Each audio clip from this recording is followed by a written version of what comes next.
Hi, everybody. Thanks for coming today. I hope you can hear me all right. Can you hear me in the back of the room, guys? Okay, I see some nodding heads. All right.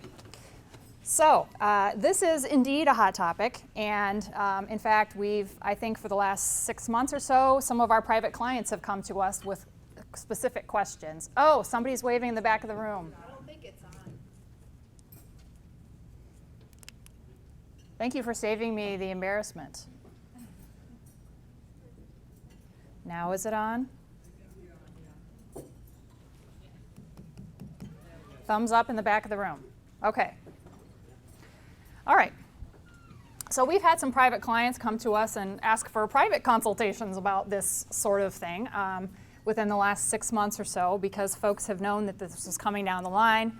And I've given a couple of other presentations amongst the UP Human Resources folks to discuss these changes to the Fair Labor Standards Act regulations. So let's dive right into it. What I'm going to do today is give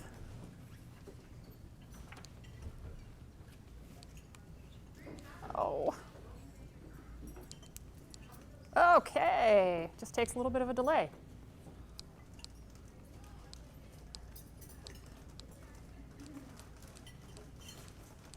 Bear with me a minute. Okay, what I'm going to do today is give a general overview for you of not only what the basics of the law are, for a little refresher in case some of you are not as up on the Fair Labor Standards Act as you'd like to be. I'm going to talk about the changes that are going to need to be made by all employers by December 1st. And at the end of our presentation, we're going to talk about a few ways to adjust your workplace, adjust your job descriptions, a few coping mechanisms for this law. And we are then going to turn the mic over to Tami Seavoy from my office, who's going to focus on how this law specifically applies to nonprofit employers, higher education, and state and local government employers. All right, so, that's popping up pretty nicely there. So the Fair Labor Standards Act is a law that was actually passed as part of the New Deal by Franklin Delano Roosevelt in 1938. And the origin of this law was really to address extremely long hours and extremely low wages by women and children at that time, working in some of the industries in our country. And it's interesting that it has now come to dominate our wage and our overtime rules in the country from those origins. The law has not changed a whole lot since the 1930s. And thus, when you look at it and you try to fit your modern workforce into what the law requires, it can be real challenging because the simple answer is the law was not built for the kind of workplaces we have in the US today. And there have been very few changes to it over the years. The last large changes to the salary basis requirement, for example, were really in the 1970s, and there was an update of the exemption classifications, the white-collar classifications, in 2004, and that's really where it has sat until President Obama issued an executive order in March of 2014 requiring the U.S. Department of Labor to update the salary basis test of the Fair Labor Standards Act. This effort on behalf of the Obama administration is called overtime modernization. And what is the intent of this? Well, according to the administration, the idea of being exempt from the minimum wage and overtime provisions of the Fair Labor Standards Act, the idea of being exempt there is that only white-collar classifications ought to be exempt from those minimum wage and overtime standards. And the problem that had occurred over the years, according to the Obama administration, is that the salary level to allow you to become part of those white-collar classifications was set so low that a lot of folks who were really never intended to be exempt from the law were captured in that same net as the higher earning, more white-collar, traditional white-collar folks. So as a result, according to the Obama administration, there were just too many workers in our workforce who were classified as exempt. Too many people who were working routinely over 40 hours a week and not getting the benefit of overtime. So that is the administration's explanation for why this initiative was undertaken. So we had the Obama executive order, March 2014. The Department of Labor issued a notice of proposed rulemaking last summer and accepted comments from groups all over the US, unions, Chamber of Commerce, a lot like Lake Superior Partnership, ideas that they gathered around the US for changes to make to the law and arguments in opposition to that law. So the comment period closed in September, and the final rule on this was issued in May of 2016. Normally when a final rule is issued in the regulatory world, there is 60 days for the public to comply with that order. In this case, we were given a little extra time. So employers have until the pay period that includes December 1st to get in line with these regulations.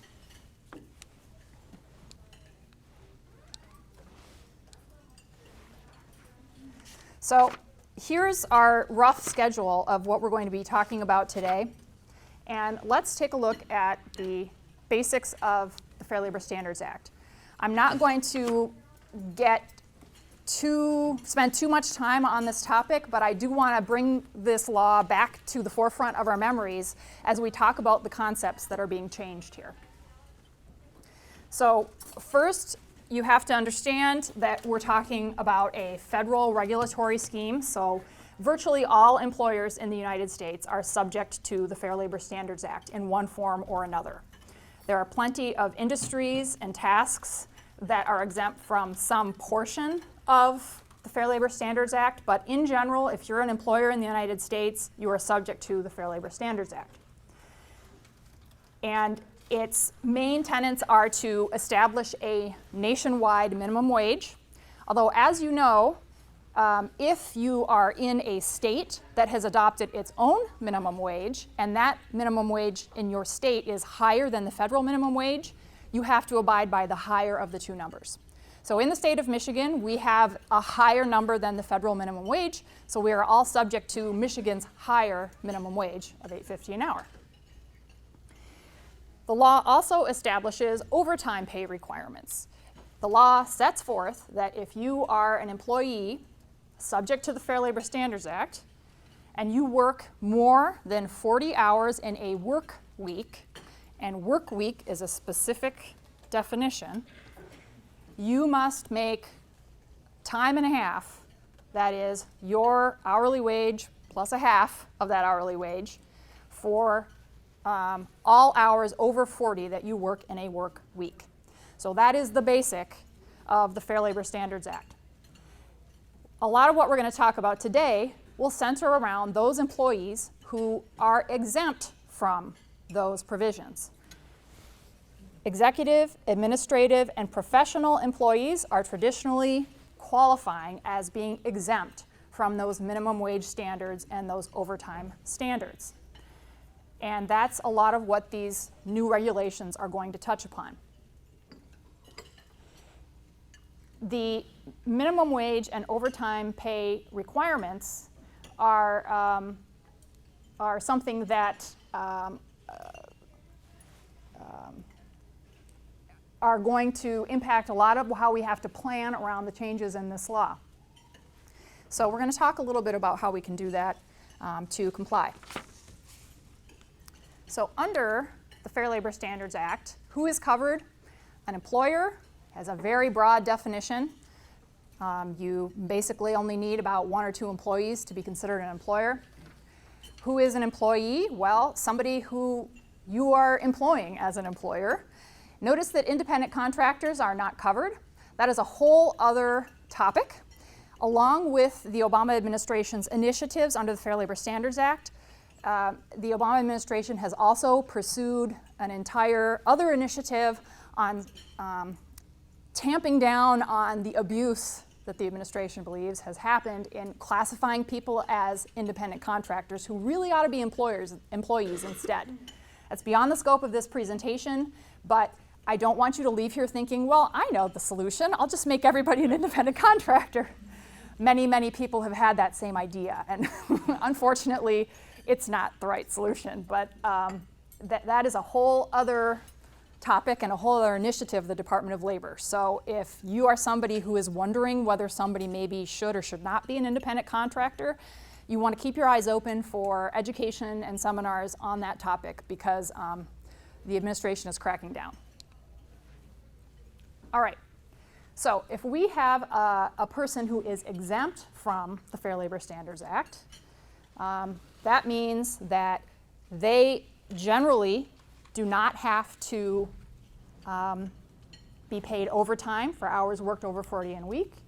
It means you don't have to pay attention to how much per hour they are making. It generally means that they are paid by salary, although it doesn't necessarily have to be the case. Employees who are non-exempt, or under the Obama administration's initiative, overtime eligible employees. If you go to the Department of Labor website, they no longer call these folks non-exempt, they call them overtime eligible. These are employees who are covered by the Fair Labor Standards Act overtime, minimum wage, and record-keeping requirements.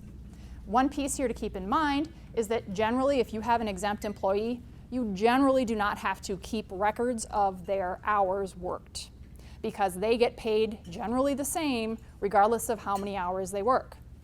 It could be 40, it could be 20, it could be 80 in a work week. They get paid the same amount. My brother actually, he's a civil engineer, and when he was a junior engineer, he's a perfect example of perhaps some of the abuse of the Fair Labor Standards Act exemptions that the Obama administration was perhaps seeking to curb. Because he's a professional engineer, he qualified under the professional exemption. He got paid the minimum salary amount under that law, and which up until May was about $23,000. Yet he worked 10 hours a day, weeks at a time. And so, interestingly, he did calculate out what his minimum wage would have been for all of that time, and it made him very depressed. But the point here is that with exempt employees, you're not keeping track of hours. With your non-exempt, you are. And you're paying attention to how many hours they work over 40 in a work week. So, non-exempt or overtime eligible employees must be paid minimum wage for all hours worked. And those employees must be paid for all hours they are suffered or permitted to work. That is the language that is in this law. So that means, it's interesting that suffering is part of that, I know, but this, I think, goes back to the fact that this was all done in 1938. I think people wrote and spoke a little differently back then. That means that if somebody is taking breaks shorter than 30 minutes, if somebody is clocking in early, if somebody is clocking out late, whether or not they are supposed to, keep that in mind, they must be paid for that time. Many employers have the idea that, oh, well, I will just prohibit them from ever working overtime, or I will just prohibit them from clocking in early or clocking out late. And you can do that. In fact, it's recommended if that's something that is a problem for your business or something you're trying to get control over. And you can certainly discipline somebody for having violated that policy, but you cannot not pay them. That is the difference. All hours a person is suffered or permitted to work must be paid. Next, a non-exempt employee must be paid overtime. That's time and a half of their regular rate, and that in itself is defined by the Act, for all hours over 40 worked in a work week. A work week is a consecutive 7-day, 24-hour-a-day period that the employer defines. Many of us have work weeks that we define as, Sunday through Saturday or Monday through Sunday or something like that. But the Fair Labor Standards Act does not require an employer to have there be a set, rote, day through another day work week. You as the employer have great flexibility to determine when your work week starts and when your work week ends. This is in fact one of those coping mechanisms that we can talk about later to perhaps schedule your employees and schedule their time to cope with these changes in the Fair Labor Standards Act. When somebody is working over 40 hours in a work week, that is that 7-day, 24-hour-a-day period, you cannot legally average their hours across weeks and say, oh, well, you know, you worked 45 hours this work week. Next week you can just work 35 hours and we'll call it good. That is against the law. And some employers believe that that's okay to do, and I'm here to tell you it is not. And if the Department of Labor comes to knock on your door, they will have a problem with that. Also, Tami will touch on this later, but unless you are especially authorized under the Fair Labor Standards Act, comp time is not the same as overtime. If you are a private employer, don't assume comp time is available to you, okay?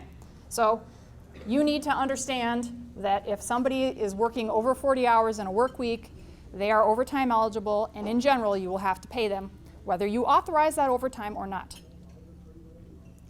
So the work week is a fixed, regular, 7 consecutive 24-hour-a-day period.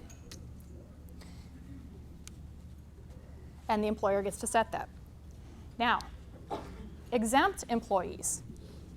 If you are determining an employee is exempt from these provisions of the Fair Labor Standards Act, and therefore you do not have to abide by them, the record keeping, the minimum wage calculation, the work week, the overtime, there are a series of tests that have to be met for these employees. And this is where employers really have difficulty because, number one, again, we're dealing with a law that was passed in 1938 and has largely been unchanged. And number two, they're very fact-specific tests. I cannot say that this business's HR director and this business's HR manager are both exempt or are both non-exempt. You have to do a detailed analysis of what they actually do on a daily basis, these employees. When it comes down to it, there's a 2-part test to decide whether somebody is exempt from these provisions of the Fair Labor Standards Act. There is a salary test. That is, somebody must be paid on a salary basis, regular intervals of a week or more, regardless of how many hours they work. And they must perform certain duties to meet the classifications the way the Fair Labor Standards Act sets out those classifications. Here is where the change is in the new regulations that we have to pay attention to for December 1. Since 2004, the minimum amount that you had to be paid to be classified as an exempt employee was at least $455 a week, or $23,660. Now, in order to qualify as an exempt employee, you must receive a salary of at minimum $913 a week, or $47,476. Interestingly, this is slightly lower than what was proposed in the Notice of Proposed Rulemaking earlier, but not by much. We're going to talk about how the federal government arrived at this figure and what it's going to mean for you. But that's something that we're going to be paying attention to a lot today and through to December 1st. The classifications were not changed. Not changed. So if you had done an analysis before of what your employee was doing with their time in terms of their day-to-day duties and what they did for your business, the duties test is going to largely be the same. It's going to be the same. It's the salary basis that is giving everyone heartburn, as well it should. So,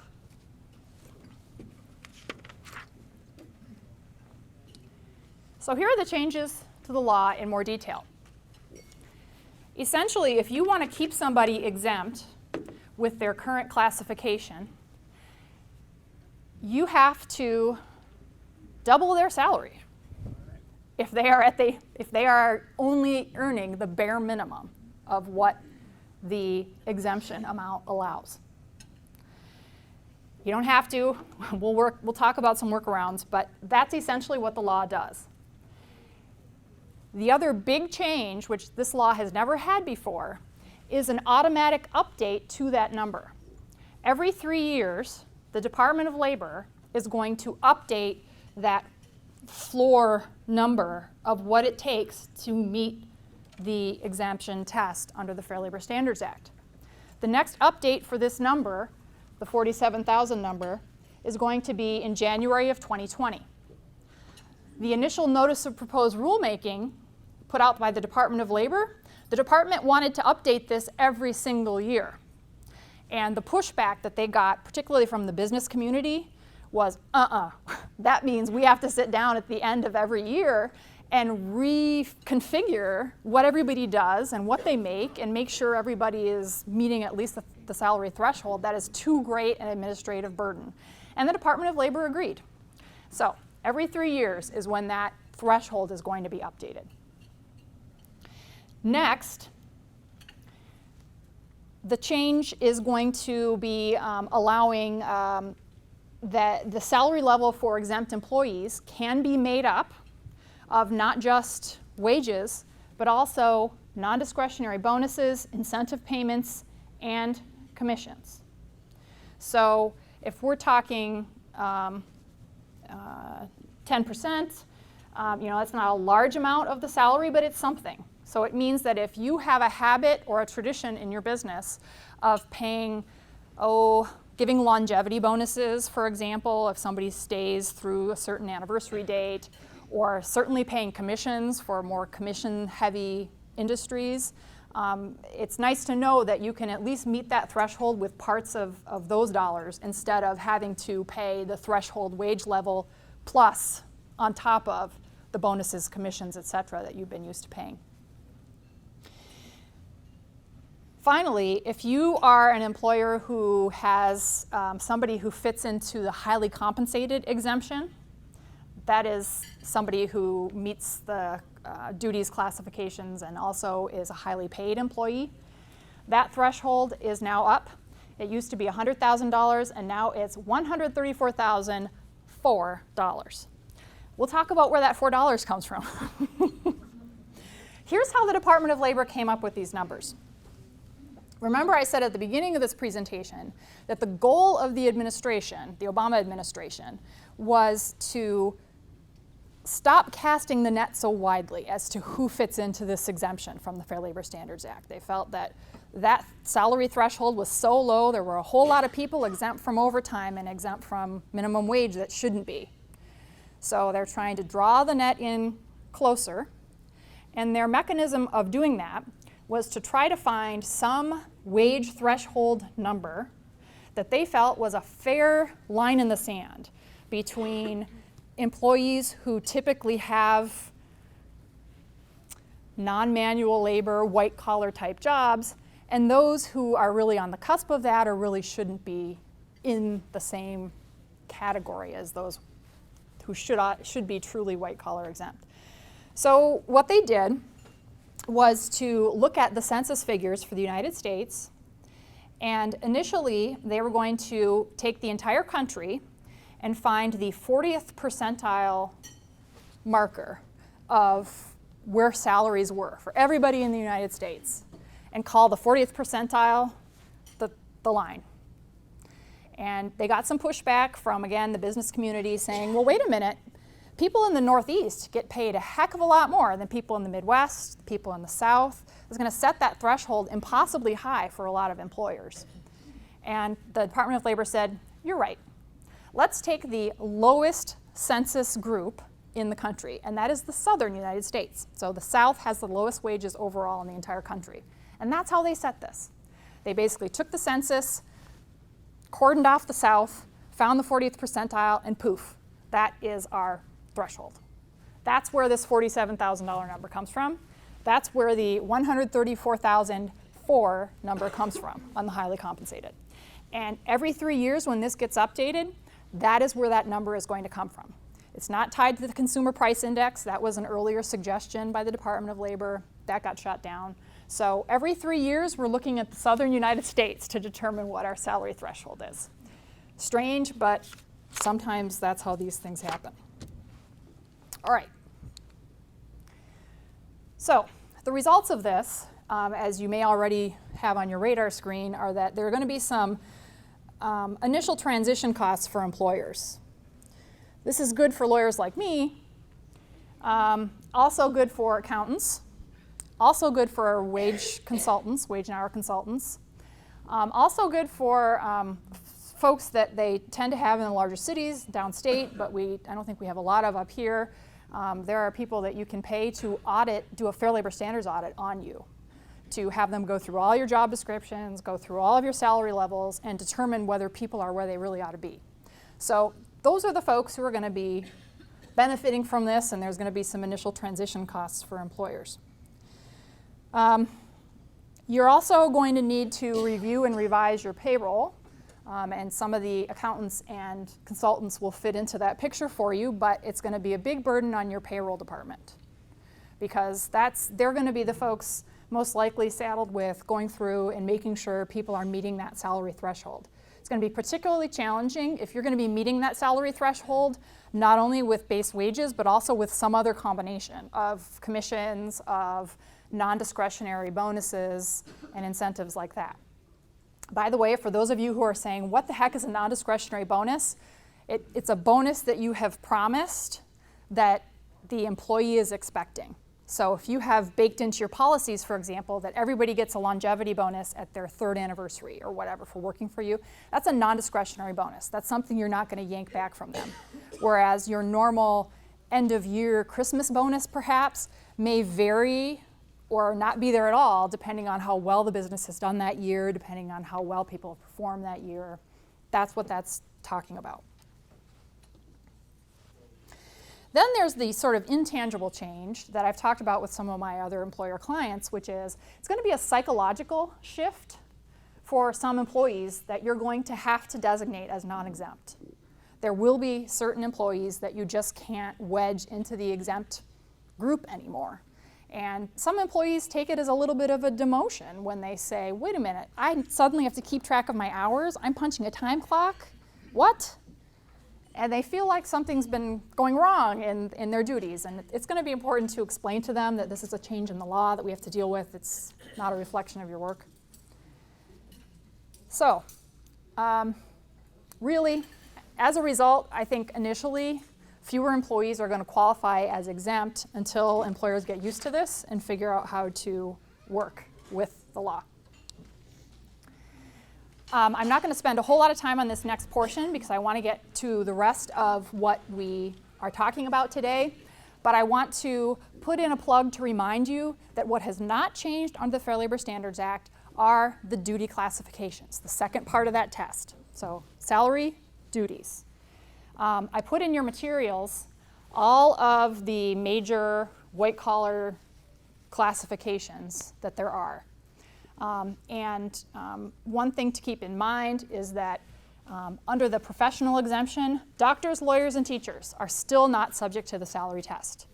So, I could be paid well below $46,000 and I would still be deemed to be exempt. And the same is true for teachers, unfortunately. I am married to a teacher. Okay. So here's a reminder of what the executive classification is. There's usually not a lot of controversy there. The administrative classification is the single most misused and abused classification there is. And this is in part why the Obama administration has undertaken this initiative, because there are a lot of lower level clerical employees, lower level to mid-level management employees who have been wedged into the administrative classification who probably shouldn't have been there, at least in the eyes of the Obama administration. Because that salary threshold is so low at $23,000, there were a lot of people captured in this one that shouldn't be there. So this is going to be the classification that you're going to need to take the hardest look at if you've got a bunch of employees that you're calling exempt under this. If need be, you will want to take a look at some resources on the Department of Labor website to help you drill down to, well, what are office managers and bookkeepers being, deemed exempt? What are they doing? What are those duties that they're doing that make them exempt? Or what about a realtor assistant? Why isn't my realtor assistant deemed exempt? And what were the duties of that person that the Department of Labor has decided don't fit there? It's really a fact determination. And if you are really stumped, you may want to enlist the assistance of an attorney who can look through the cases, because that's really what it comes down to, is to look at the cases and situations that the Department of Labor has already dealt with and compare it to your employee, compare it to your employee's situation, and see which duties apply and which don't, and why this person is not exempt, but this person might be. That's the tough part, is when there's a tough call between who's exempt and who's not, and it's almost always based on the duties and not the salary test. So here's a reminder of who is generally exempt under the administrative classification. Here are the people who are almost never exempt under this classification and are usually misclassified. Customer service representatives, secretaries, administrative assistants, realtor assistants, mortgage loan originators, help desk employees, and sadly, paralegals. Professional classification, that one is pretty self-explanatory. The highly comped classification, again, changes not to the duties test, but to the threshold that you have to be deemed highly comped. This is another one that is widely misused, the computer employee classification. The main thing to know about this one is generally the people meant to fit in this exemption are people doing much higher level, more complex computer work. This is not help desk. This is not the IT guy who wanders in from time to time to help with your computer. Those people generally are going to be non-exempt. Outside sales classification. These are people making sales to customers directly at the customer's location, not somebody sitting in a room at your office making sales. All right, let's talk about strategies for compliance, and then I'm going to turn it over to Tami.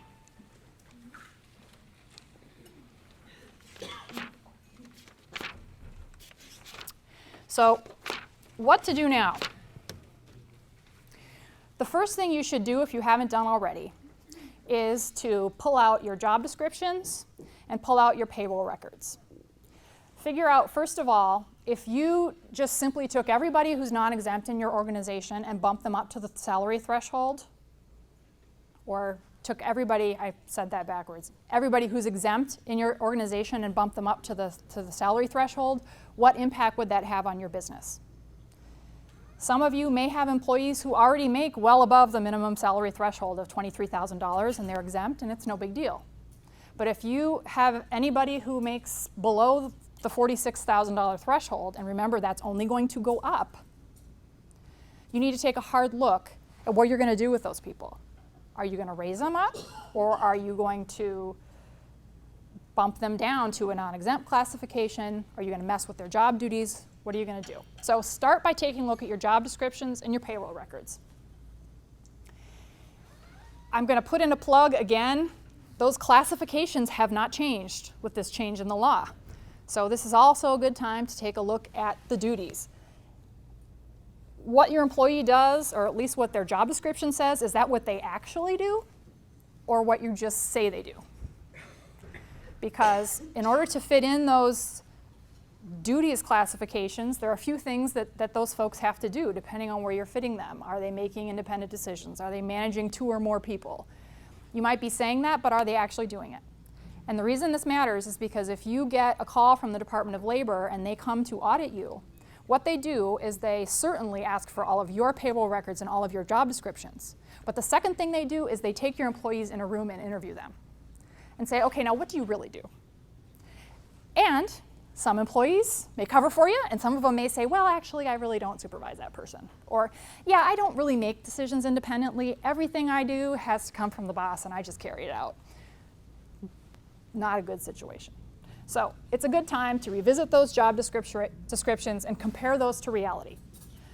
If you are going to be bumping somebody up to exempt who was not before, or bumping somebody down to non-exempt who previously was exempt, you might want to look at possible job modifications.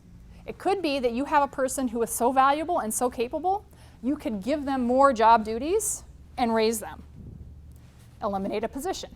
Maybe that's how you afford to pay somebody to keep them exempt.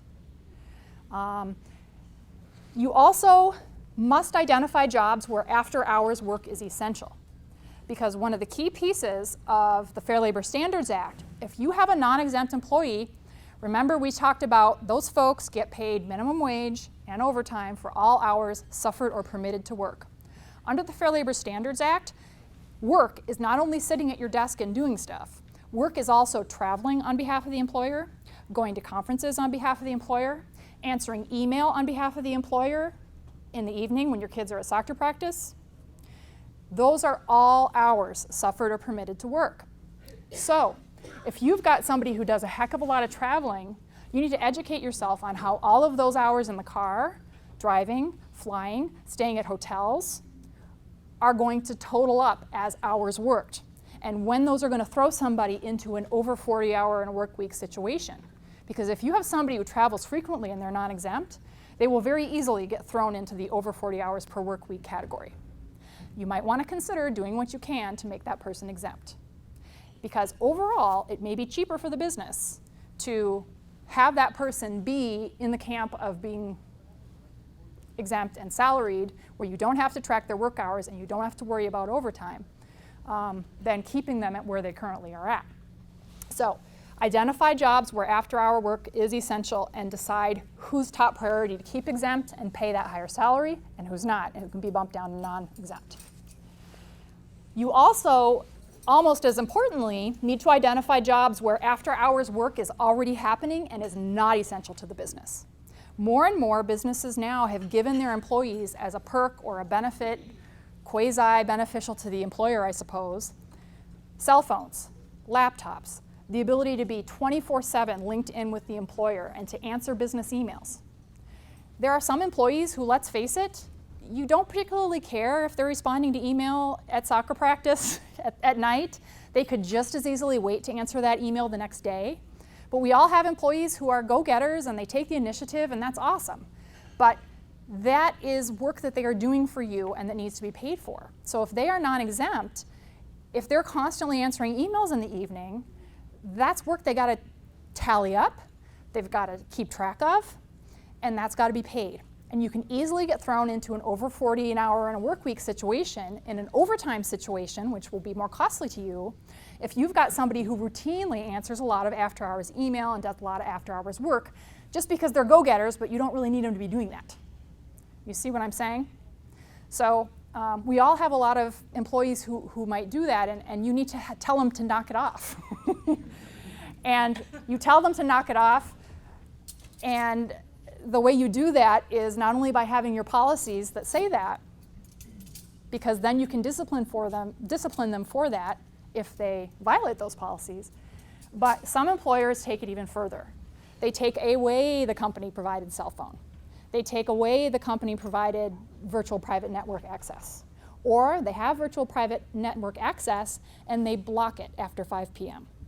Believe me, there's software that can do that. Talk to your tech people. There are some tech people here in the audience, and it is possible. Plenty of employers have the ability to do it. Or you have a little pop-up window that comes up on the screen at 5:05 and says, hey there, time to log off, go home. You can do these things. So if you are somebody who has a highly mobile, highly tech-oriented workforce, but you got to take some control, you should really be talking to your tech people to say, okay, how can I limit this person's go-getterness at responding to email every night when they go home from work? How can I limit that? And they will help you with some solutions, because that's what it's really going to come down to, is policies telling them that they can't do it, and then physical blocking of the email access, of the network access after hours, so you can get control of the hours that they are spending. Again, not important if they're exempt. You don't care. They can work 80 hours a week as far as you're concerned if they're exempt. But if they're non-exempt, and more of your workforce will be, you have to take control of this, or you're going to have a world of hurt with overtime situations.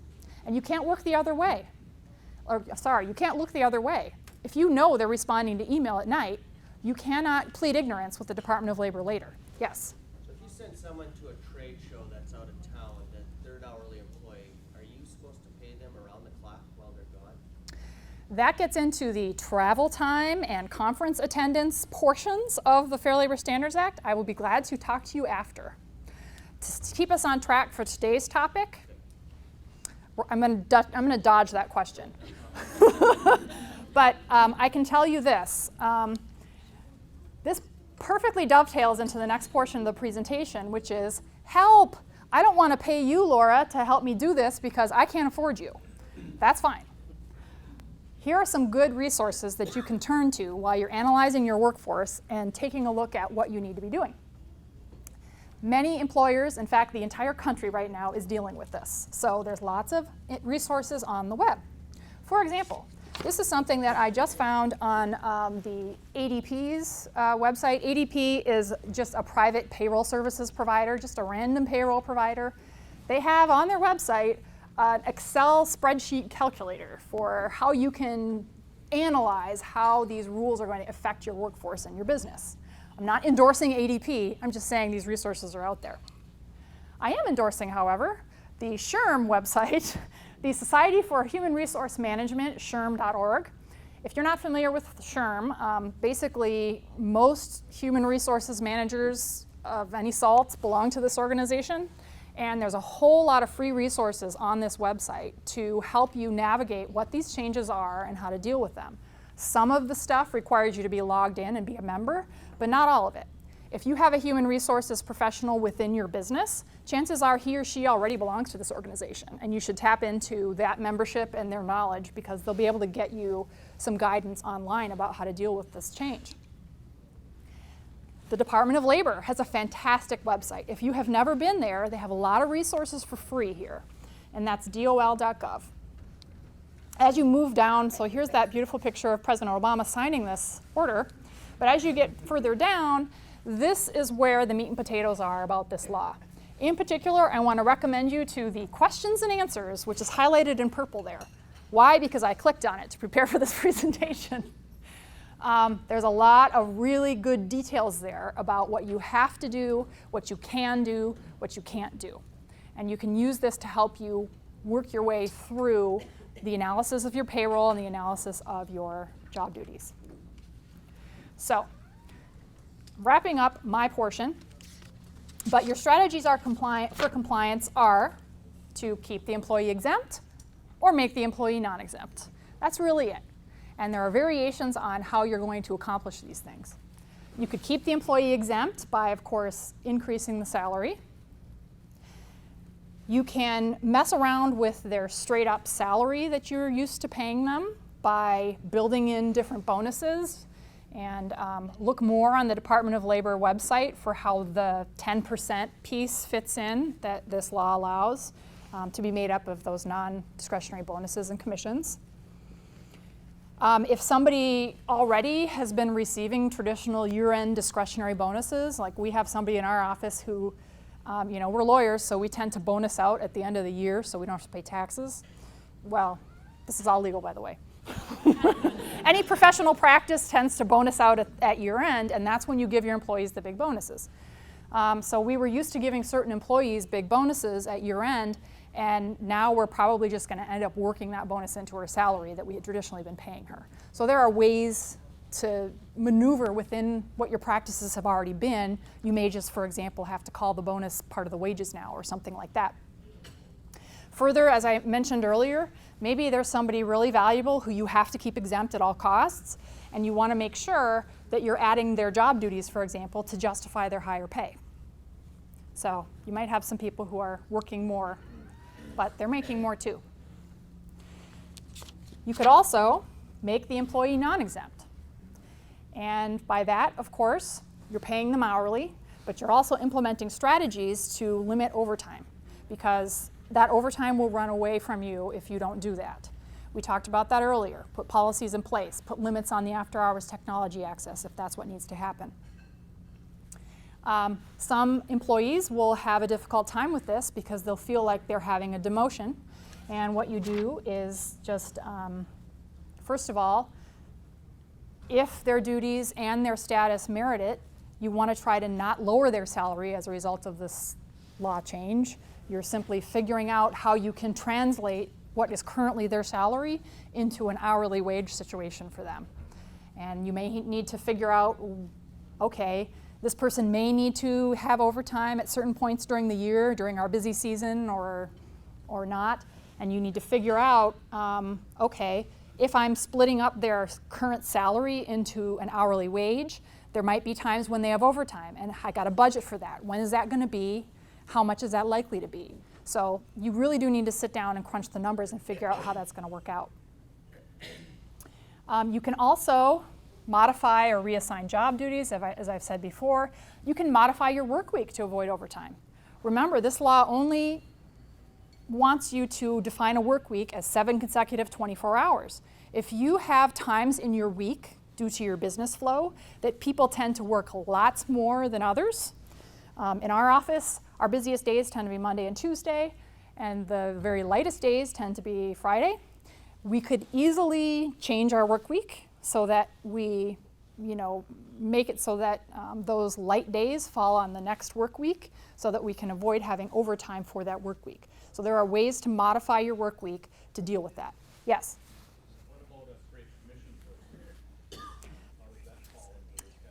It depends in part on what they are doing for you, whether they're outside sales, whether you're inside sales. Based on a 40-hour work week that you're a technician, like a mechanic, things per se. Okay, well, if they're an auto mechanic, chances are they're non-exempt. So the salary part of it is not going to be a concern for you. Yeah, but I'm just talking about if they're straight commission. If they're a straight commission, Yeah, so for example, you got a labor rate of $50 an hour, Mhm. 50% of that or whatever. But they're required there to be 40 hours. But the hours aren't coming in the door; they're there. And now they may say you're under 47 whatever thousand. So would that apply?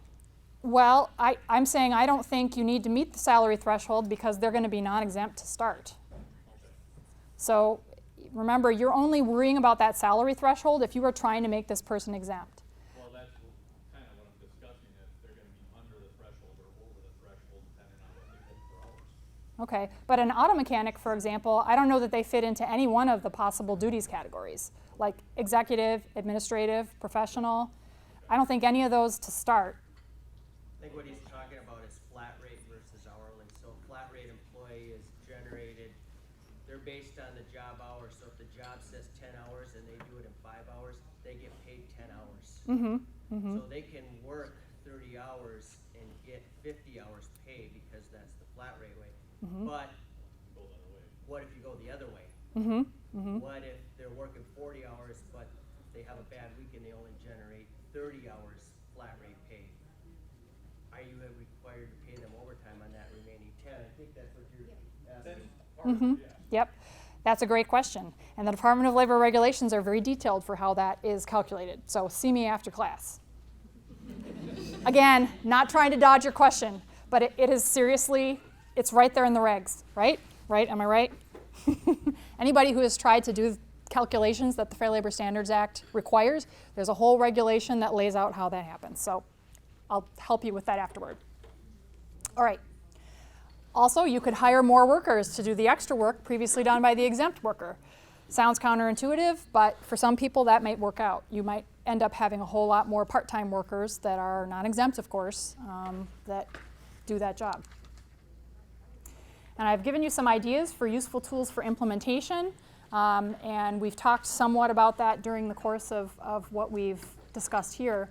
But a lot of it has to do with adjusting your access to technology, making sure you're gentle about the culture change for those employees that you're going to now make be non-exempt and keep track of their hourly time. Remember, in dealing with human beings, there's always feelings that can get in the way sometimes of what the law requires. And here are some ideas for how you go about talking to employees about this.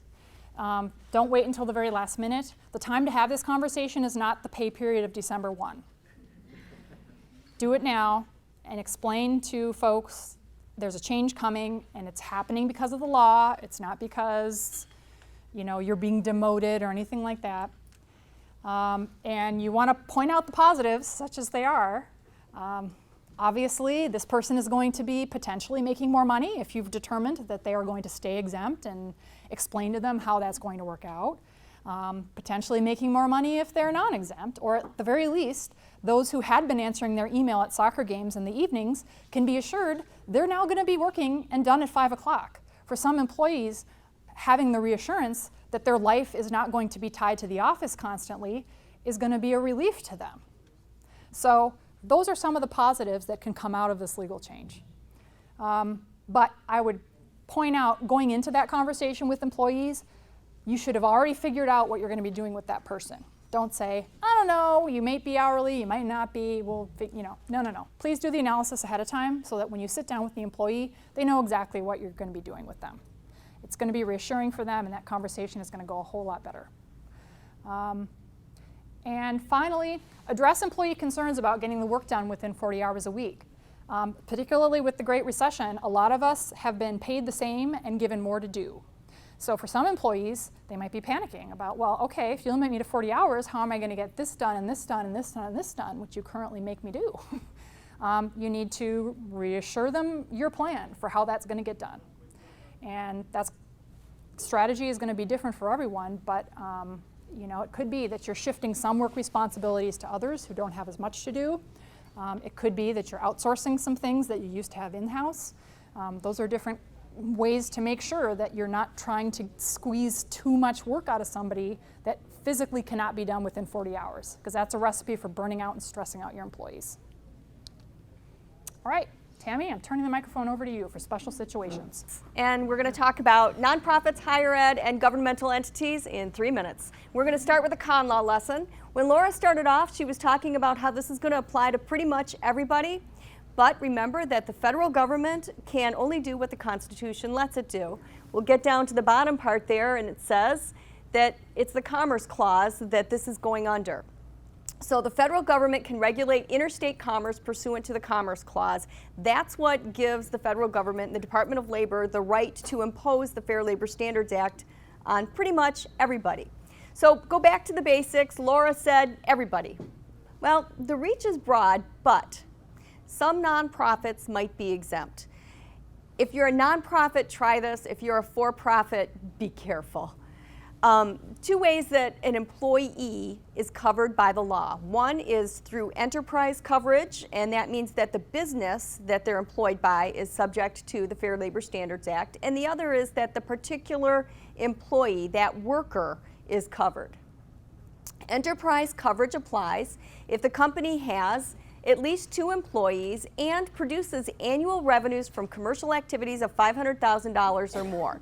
So if there's a thrift shop and the nonprofit, and I'm going to use nonprofits all the time here with this, and the nonprofit is operating a thrift store and the revenue from the thrift store is $500,000, then it is an enterprise subject to FLSA.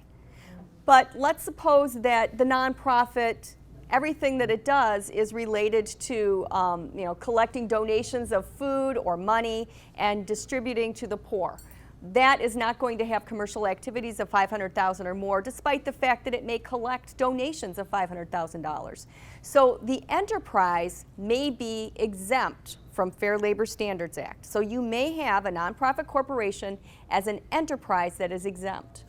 But the next question you have to look at is whether the organization is a named organization, and those are ones that, if you look at it, hospitals, residential care facilities, schools of any type, federal, state, and local government.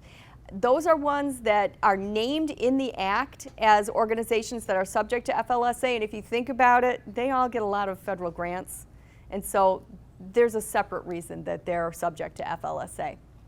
The particular worker, however, may be subject to FLSA because of the work that they do. So, the nature of their work. If the nature of their work involves interstate commerce or the production of goods for interstate commerce, then they are subject to FLSA because they are a particular worker that's subject to this. Interstate commerce is really broad. So making out-of-state phone calls, you're using the phone lines that are interstate. That's somebody whose job, if they're part of their job, is to make phone calls, then that person is going to be a person who is subject to FLSA. If they email, then that's another one of those things, that emailing recipients out of state. If they order or receive goods from out of state, if they have credit card transactions, and if they are doing the bookkeeping for those out of state activities. If they're paying the credit card bill, then they will also be employees who are subject to FLSA. If there's an isolated transaction or an insubstantial amount of time, then that won't cause the worker to be covered. Basically, what the Department of Labor said when you look at this is that you may be exempt. We're not going to be speeding after those places where you have an individual who has, this month has received 3 out-of-state phone calls. That's not the person that they're going for. And so when the Department of Labor is looking at this, that's the concept here. They're not necessarily going after those nonprofits. But insubstantial, I would not think of that as a broad definition. Insubstantial really has to be insubstantial. This one is not specifically stated exactly how many hours we're talking about or how many transactions we're talking about, but it does say insubstantial. I would not exaggerate that in any way. Before you leave that, can you Yep. give an example of a nonprofit you recently dealt with where you were applying this? Okay, so the reason I started working on this is I serve on nonprofit boards. And I didn't approach this as the lawyer, but as the board member. And the reason that I go back into the constitutional law piece is because my initial reaction to this was, this is awful. This is terrible, and it's going to ruin the nonprofit world because we can't deliver our programs if we have to increase how much we're paying people by this much. So I was looking at it in terms of, it doesn't make any sense that FLSA ought to apply to a discrete type of nonprofit. I serve on the Youth Theater Board, the Superior Arts Youth Theater Board.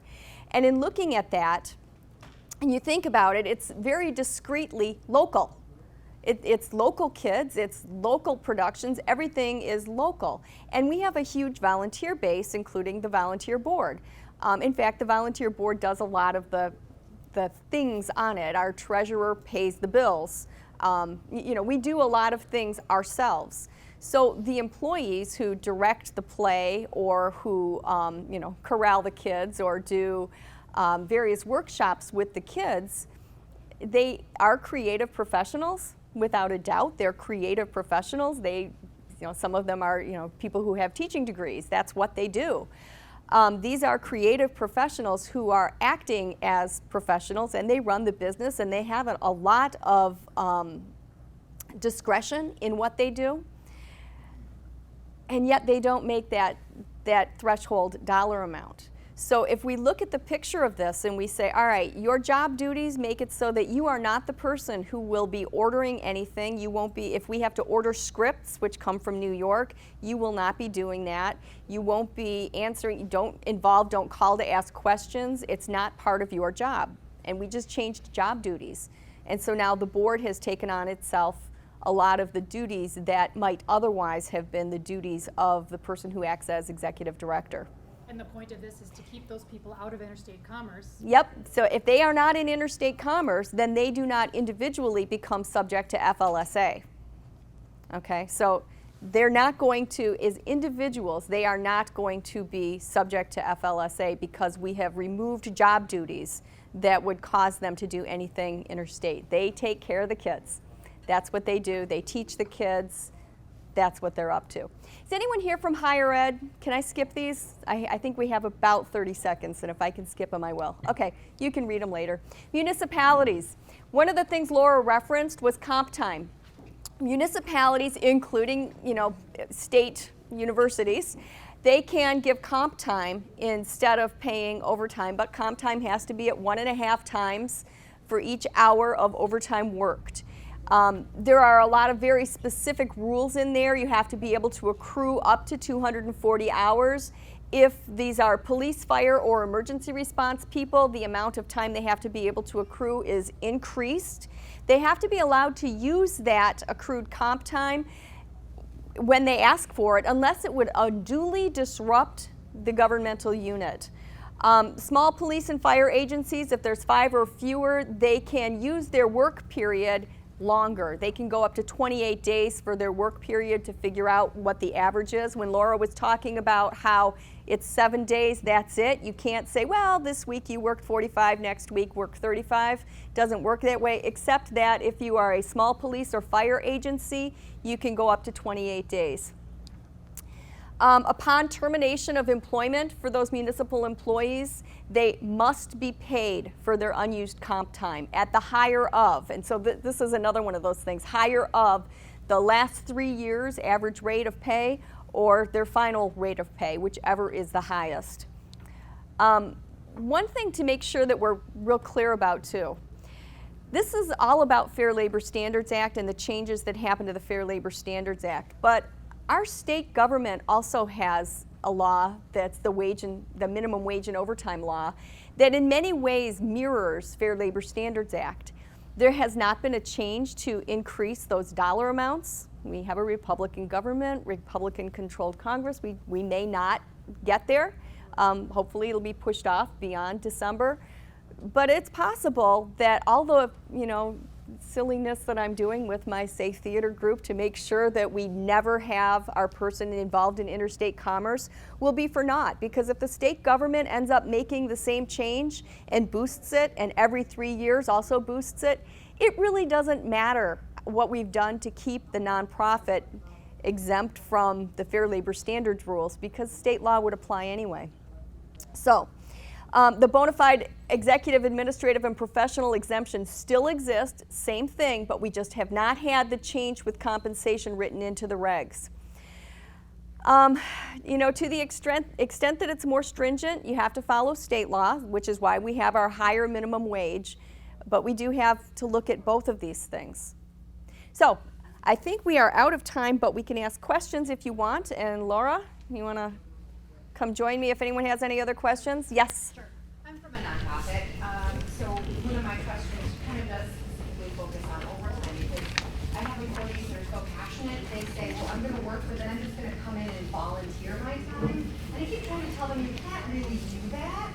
That we, even though how are you able to, I guess, even express that to the employees that are so passionate that they're not asking for additional pay, but they're still doing duties that are kind of associated with their job description.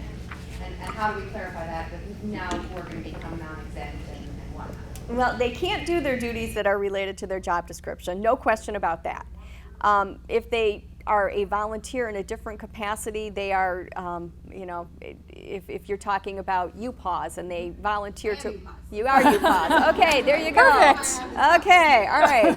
Well, okay. So with respect to the what it is that they're doing, if they're volunteering to walk dogs, isn't that a volunteer job anyway? It is. It is. So they could do that, and that wouldn't be a problem. They just can't do more of what they do for you as an employee. That's not possible.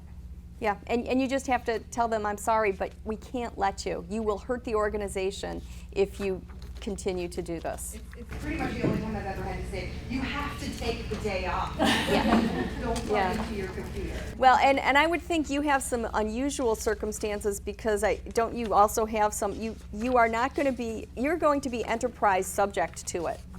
That's just the fact of it. I don't see how you would be able to not. As an enterprise, you are involved in interstate commerce. Yeah. Anybody else? Yes. I just want to make sure that I have this straight. So computer employees can remain exempt if paid at the hourly rate of $27.63 an hour. Is that correct? That's right, but remember, their duties also have to meet the duties test. And that duties exemption is something that tends to capture the higher level computer employees. That is that's a very detailed regulation in terms of what classifies you. Because remember, the key thing there is if you're trying to make an exempt employee, they have to meet the salary test, but they also have to meet the duties test, and the duties tests have not changed. Okay, I have one more. As far as working supervisors go, like, say they supervise a subdivision of a department and they are overseen by a department director, that wouldn't qualify as exempt, would it? Well, are they currently qualified as exempt? Can I choose to not answer? All right, well, let's take a look. So the only possible, now at this point, let's assume the salary test has been met. Let's assume you're going to pay this person over $46,000 a year. Now we're just looking at the duties test. Again, not a change at all in the law. So we are probably looking at either the administrative or the executive. So let's see. I left that big book back at the office and I should have brought it. Darn it. We recently procured some new resources at the office that gets very detailed into different job duties. Like, is this person a manager? Is this person, does this person order stuff? How many people does this person supervise? Over 2. Okay. Over 5? Sorry, I'm trying to find my classifications.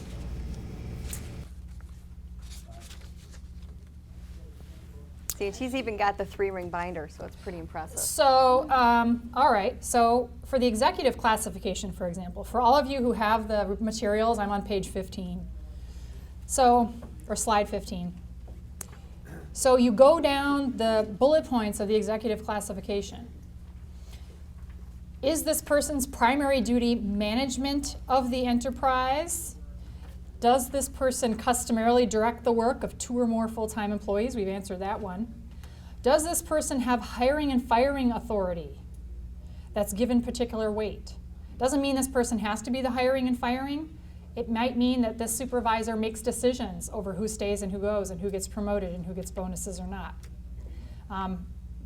I'd say you have to take a look at also how much of this person's time is spent managing the enterprise and how much of it is spent doing their non-supervisory work. Because you just describe them as a working supervisor. You want to make sure that overall, you don't have to measure it by week. They changed that in 2004, but you do have to measure it by overall when you take a look at what duties they perform quarterly, annually, monthly.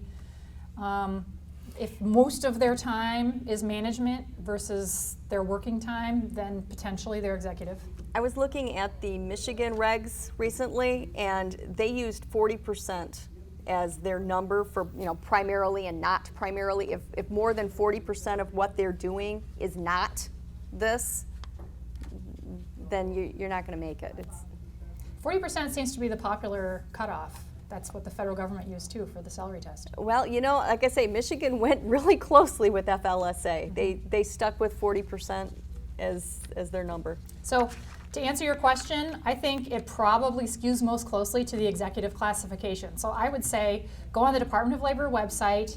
They have detailed fact sheets on what is executive classification, who meets this, and drill down and get very specific with the reality of what this person actually does on a regular basis.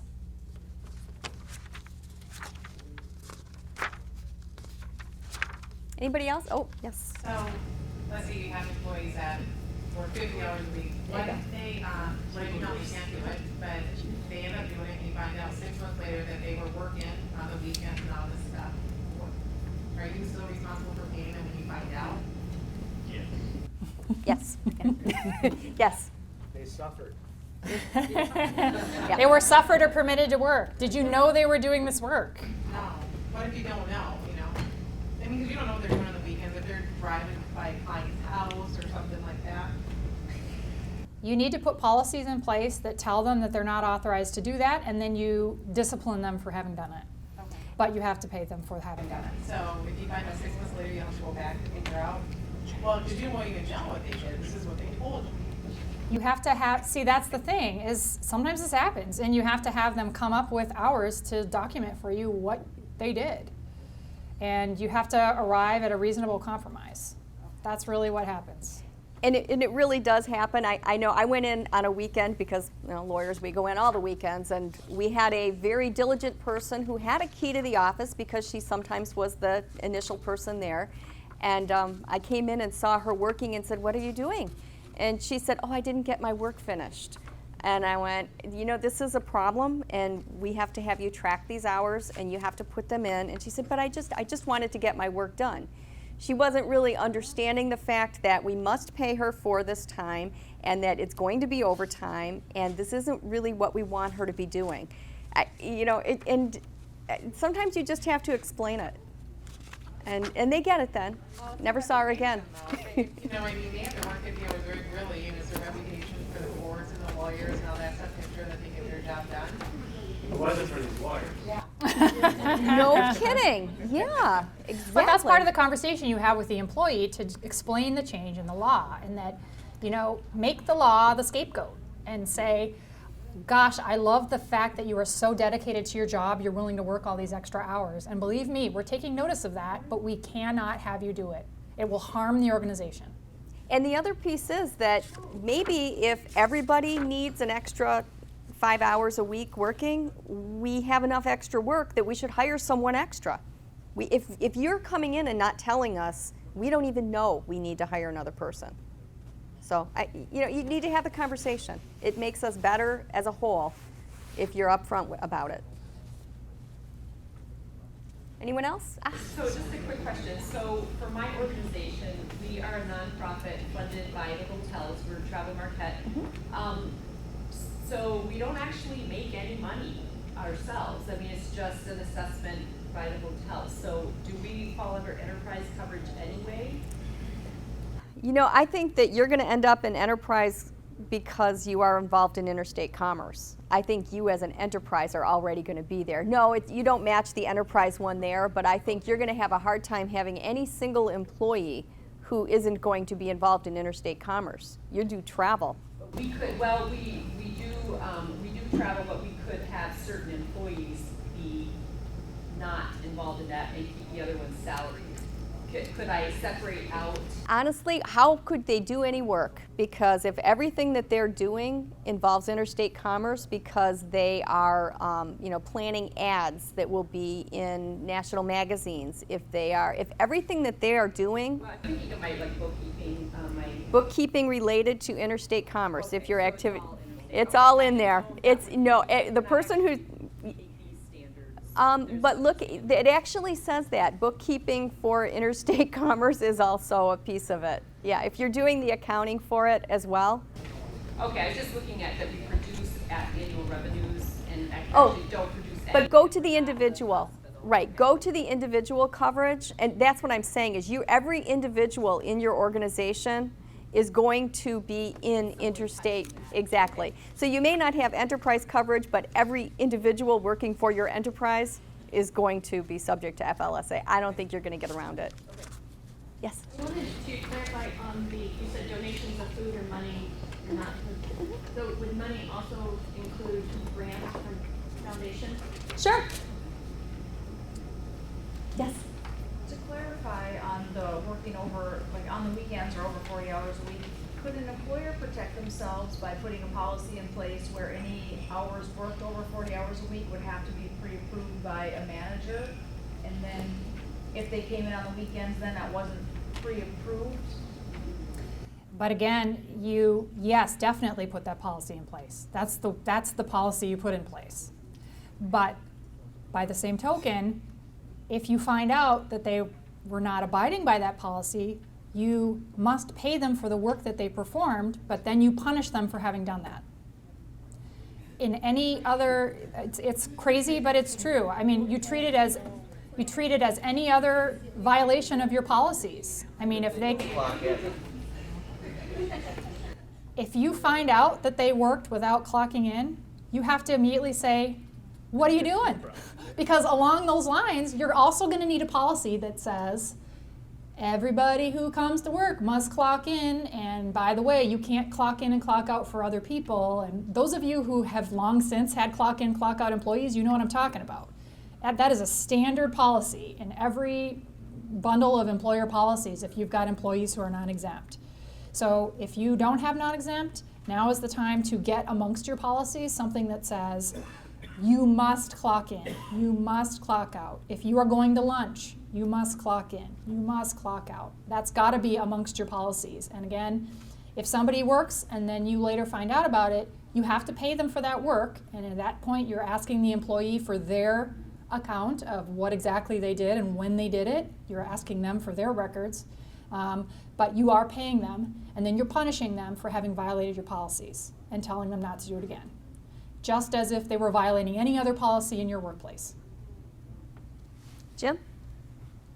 Yeah, I was curious. I read an article just recently, I think it was in Chronicle of Philanthropy, about this particular law, and they said that ultimately what they see happening with nonprofits is that there will be a 20-25% reduction in full-time employees because they'll be forced to shift. My question to you is, has the Department of Labor had any kind of opinion on revisiting this like a year later to see what kind of impact this has on nonprofits and other agencies? Not that I know of. And everything that I've seen where they talk about nonprofits, it has been sort of we don't intend to punish the nonprofits. They're not our first target. That's what I see. That being said, do you ever trust that sort of thing? I don't. I'd say follow the rules. That's what you have to do.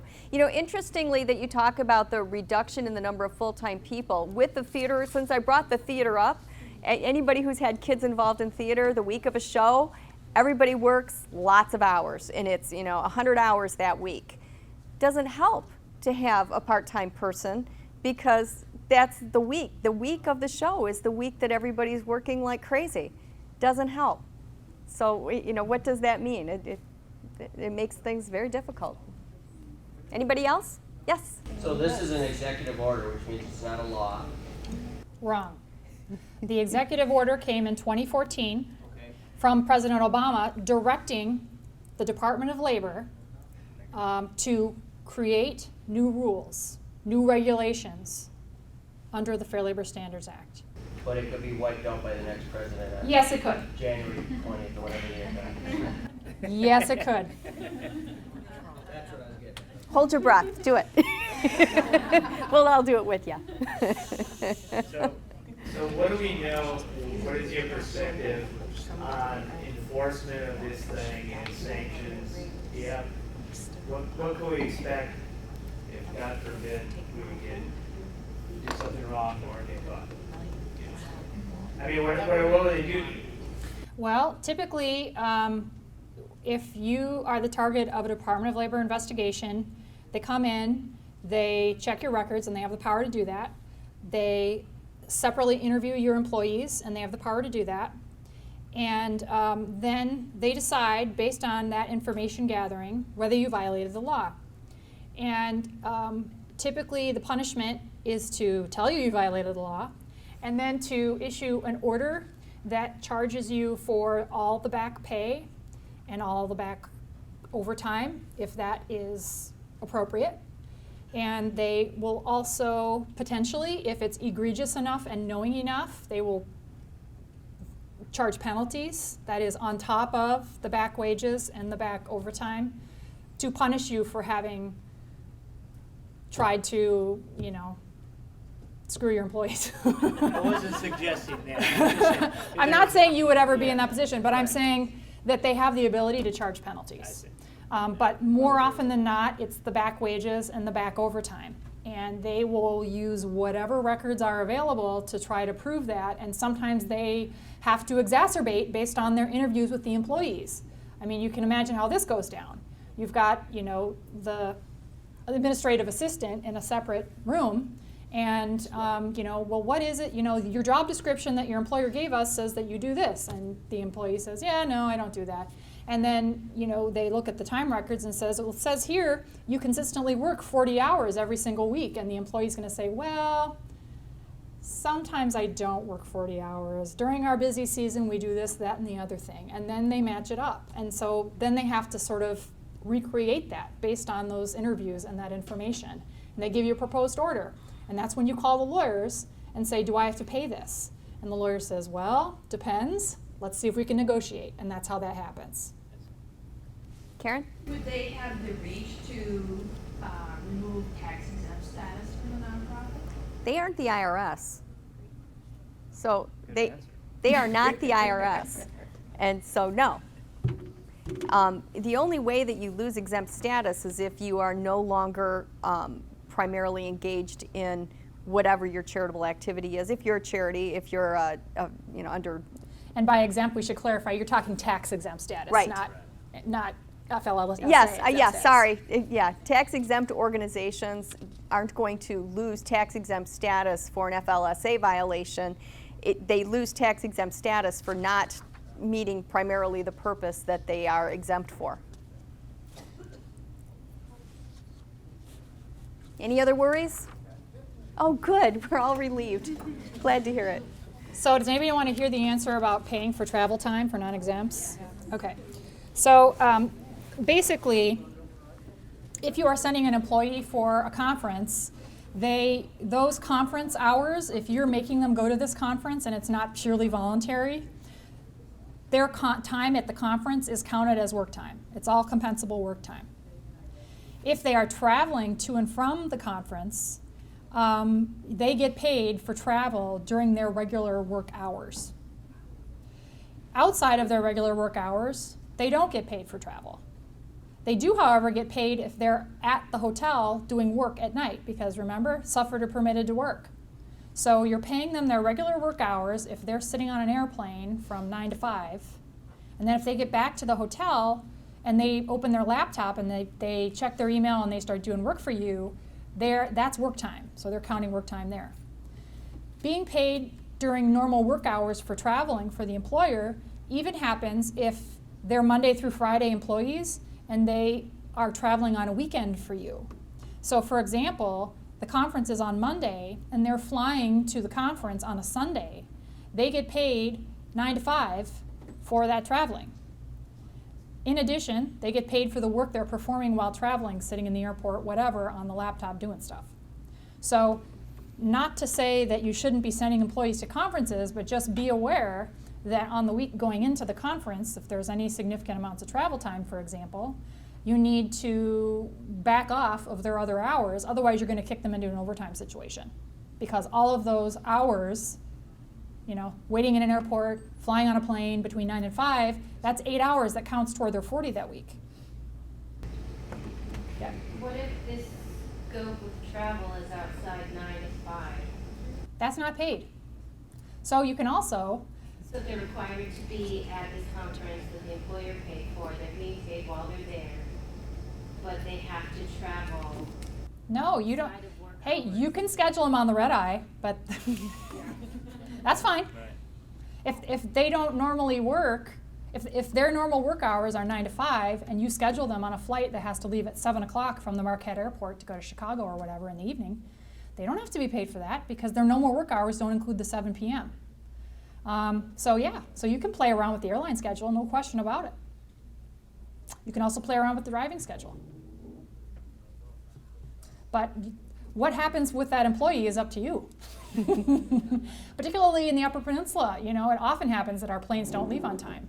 And the best laid plans to have somebody take a red-eye flight end up being that the flight is canceled because of snow and you have to have them take the 9 a.m., then you're paying them. So keep that in mind too, is that absolutely you can, and that's something else. For all of you out there who are unfamiliar with the non-exempt employee world, employers all the time can lawfully limit overtime. That is all day long, that is your ability. You have free rein to limit overtime. So sometimes employees get all upset by the fact that you are making them leave for the day or making them end for the day. And you're saying, look, I'm the one with the money here. I've got to be able to pay you. And we can't afford to have you work more than 40 a week. You have the perfect right to limit that. So there's nothing your employees can say to you about that, nothing the government can say to you about that. You don't have to have people work overtime. But if they do work overtime, you must pay them to do it. That's my little soapbox. So if they're in a conference from 9 to 5 and then they're in Gaylord, so we can expect them to drive back that night, we don't have to pay them overtime? Right. Right, it's not work time. But you would have to have those specific work hours in your personnel policy.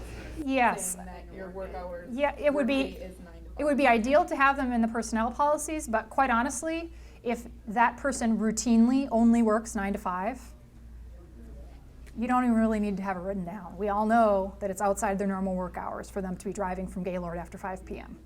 So yes, ideally it's in writing. The lawyer in me says yes, put it in writing, but the realist in me says as long as you can say that that's their normal schedule to only work 9 to 5, it doesn't have to be in writing.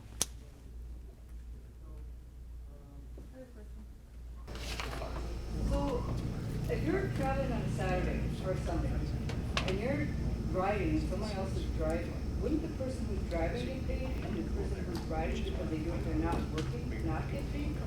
They're two employees? Oh, this is a good question. Let me see, the driver and rider question. Let me check. I have to refresh my memory on this one, because you're right, there's a difference. The driver and the rider. And doesn't it hold true for if you're in an airplane or a bus because you're not really working, you're relaxing? No. If it's during work time, you have to be paid. You work Monday through Friday and it's a Sunday. That's really not during work time. That's really... I agree with you, but that's not what the regulations say. That is right. So, there you go. Thank you, Karen.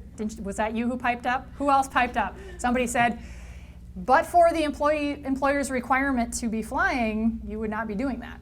But if you're riding, you're still required to be there. Good point. Let me check my regs and I'll get back to you. Rachel, do you want to ask your question while she's looking? Okay. Can the employee make the decision? I mean, I suppose this would be different in every business, but say your conference in Gaylord gets over at 5 and you don't want to drive back that night, you want to leave at 9 a.m. the next morning when your workday starts. It's for work. The travel, you wouldn't be there if you didn't have to be at the conference for work. Are you supposed to be a great, awesome, wonderful person and just donate 4.5 hours of driving time? I mean... No. No, you have to pay them. So I mean, if they wanted to stay the night and then leave the next morning at 9 a.m. Well, couldn't you make them pay for the hotel room that chances night? are pretty good that your employer's going to say the conference is over at 5, it's reasonable for you to be home that night. I'm not paying for an extra day in a hotel. I mean, that's a pretty reasonable thing to say. I'm not paying for an extra day in a hotel. I won't be reimbursing that expense. So if you pay for it yourself. Yeah, but it's not, well, certainly, the extra night in a hotel, that's the employee's expense if you as the employer have said, I'm not paying for an extra night in the hotel. The question is the travel time. Sure, I know, but I mean, you give them it's the incentive issue. Right. You give them the incentive to drive home that night by saying you're going to be covering that hotel room yourself otherwise. I know. So if the employee makes the decision to cover the hotel room that night themselves, and then they drive tomorrow 9 a.m., yeah. They say to themselves, well, I'm going to pay for the hotel's going to pay for itself because they're going to pay me. Sure, and I've just made a really good friend from my employer. They're so happy with me because I chose to do this. Yeah. I think everything I know about the Fair Labor Standards Act and its regulations say that if you as the employer know that somebody is engaging in work time, even if you didn't authorize it, you have to pay them to do it. Mm-hmm. Sure, but you don't have to pay for that hotel room. No, I'm not, but that's not the issue. The issue is the travel time. Sure, I know. So I think you have to pay them, even if they make the choice to front the hotel room themselves and then the next day. But if anybody knows of a regulation or a case to the contrary, let me know. But if you drive back after 5, technically, you don't have to pay. That's right, because it's after their regular work hours. And are you pause, friend? Yeah, since we are just had this conversation this morning, which is dedicated employees/volunteers, we were having a conversation about a conference in 2017, and 2 of my employees said, I want to go to this conference, and I would pay to go to this conference. Like they would pay their own conference registration and maybe even their own travel. That's different. Okay, but then, I mean, I would assume that we would probably just to be a good employer pay them, but we wouldn't be required, pay them, but we wouldn't be required to do that, or how that works. Because, I mean, these are pretty expensive conferences, and they said they'd like to go to it so much that I don't want to put that on the budget of the organization, so I would pay for that myself. 100% voluntary conference attendance is entirely on the employee. Travel time, conference attendance, etc. But remember, you need to paper that thing up and down saying, just so you are clear, you are undertaking this voluntarily and we are in no way requiring you to do this, therefore it is entirely on your own dime. Even though it falls within your job description duties. Absolutely. No, but that is the case. And in fact, the regs are clear on that. If there is something that would make somebody more professionally available to you, but you have made clear you are not requiring them to attend this conference and they choose to do it, that is not paid time by the employer, that is not paid attendance by the employer. Yes? So it's not required to pay them, but you can. If you decide to, you better be prepared to pay for the whole enchilada. So if you decide to make it an employer-sponsored conference, you can't say, well, I'll just pay for the conference fee, but I'm not going to pay for your time traveling to and from and all of that. I think that's a little dicey because then you're kind of splitting hairs on whether you're making them do it or not making them do it. I say make it entirely voluntary or make it entirely not voluntary. So maybe you give them the time off? Never had this conversation before in my life. Sure, I'll pay for it all.